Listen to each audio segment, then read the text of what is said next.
From the Detroit Free Press, in the heart of the Motor City, it's Wednesday, July 8th. Here are today's top stories. Brought to you by JB's Smokehouse, located inside Bush's Fresh Food Market of Canton. JB's offers a range of authentic barbecue favorites, from beef brisket and mac and cheese to fried green tomatoes and pulled pork tacos. JB's is sure to become your new favorite barbecue spot. For the Detroit Free Press, I'm Kerry Jr. II.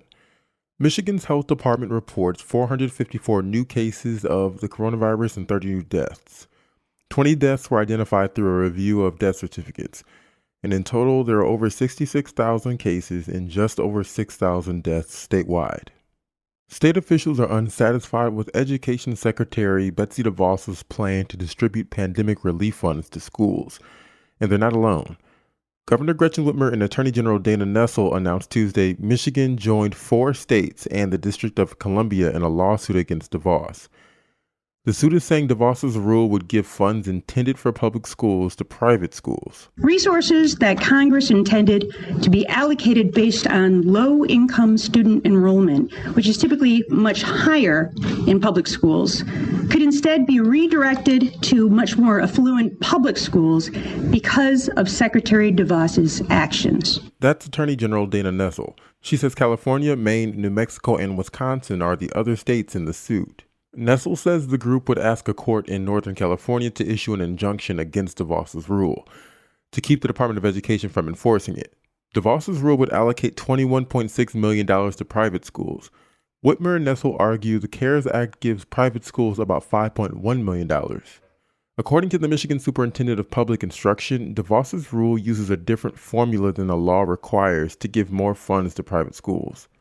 Despite opposition, DeVos defends her rule and says she believes the funds are for all American students and teachers impacted by the pandemic. That's the latest.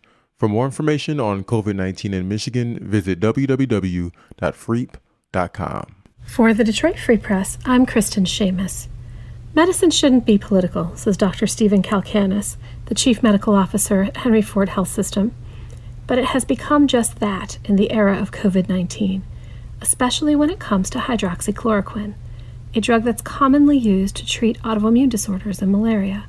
But it's also been the subject of several studies as a possible treatment for coronavirus. President Donald Trump tweeted this week about Henry Ford's newly published hydroxychloroquine study. He wrote, quote, "The Dems disparaged it for political reasons. Me, disgraceful." Trump praised the Henry Ford study, which was published Thursday in the International Journal of Infectious Diseases. It found that among about 2,500 patients hospitalized at its 6 hospitals, the mortality rate was cut in half, from 26% to 13%, when hydroxychloroquine was used as an early treatment for coronavirus. The findings contradict other studies that suggest the drug has no benefit and could potentially cause heart rhythm problems. Critics say the Henry Ford study wasn't controlled, randomized, or double-blind, which are the gold standards for medical trials. But Kalkanis says the hospital system stands by its study and that more research is needed. He said, quote, "I think in this climate, when everyone is viewing comments through a political lens, it becomes more difficult. We continue at every turn to let the data speak for itself." This is Phoebe Wall-Howard, a reporter on the Detroit Free Press Autos team. We're monitoring closely as Ford counts down to Monday, July 13. It's the night that the company will reveal the all-new Ford Bronco and Ford Bronco Sport, a smaller SUV. Ford executives say they plan to go after Jeep and Jeep Wrangler, that it is a customer base Ford wants to own. The popular maker of the Ford F-150 sees opportunity in the adventure market. This is Evan Petzold of the Free Press Sports Department. The Detroit Tigers are gearing up for their first inter-squad game of the season Wednesday at Comerica Park. The Tigers return to Detroit on July 3rd to begin workouts in preparation for exhibition games July 21st and 22nd, followed by the July 24th season opener, all against the Cincinnati Reds. Now that the entire team is at Comerica Park and a few days of batting practice, bullpen sessions, base running, and fielding drills are complete, manager Ron Gardenhire is ready to advance to the next step in the return-to-play process, competing against each other. And don't think the Tigers are going to take this lightly. Outfielder Cameron Maybin feels the energy rising each day. Closer Joe Jimenez wouldn't give away any secrets on touchless handshakes, but they're coming.